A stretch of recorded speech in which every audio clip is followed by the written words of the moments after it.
failing 401k testing just got a lot more painful this year.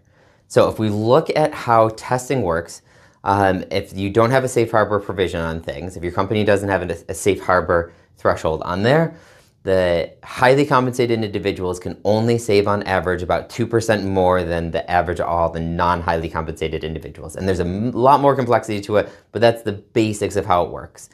And so in the past, when that's happened, if you have a company that fails testing, if your company fails testing, and you say, okay, well, I funded in too much. I put in 12%, I was only allowed to do 10%. Well, maybe my 12% took me up to here, right? And what a really quality TPA would do is say, well, let's recharacterize some of this as catch-up contribution because that doesn't count towards testing. And so they just took a chunk of it and shifted it over and said that's actually a catch-up contribution, and that reduced how much of a taxable refund need to happen.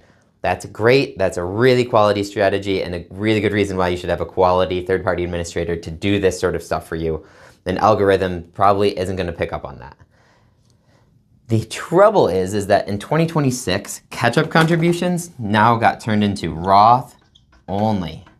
For anyone that's made over $150,000 last year, catch-up contributions can only be done as Roth. So if you said, well, I funded this much, and it's too much, and I was really only allowed to fund that amount, right?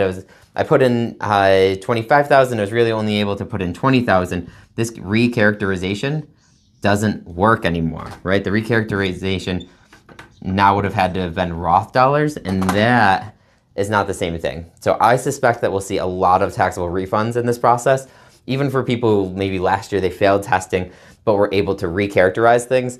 In this upcoming year, if you fail testing in 26, I wouldn't be surprised to see significantly larger taxable refund checks on your 401k if you're failing testing. Might be time to dust off the numbers, take a look and see if a safe harbor provision makes sense, or if you need to be giving your employees a heads up of, hey, it might be a little bit more painful in 2026 if you're not prepared for that sort of arrangement.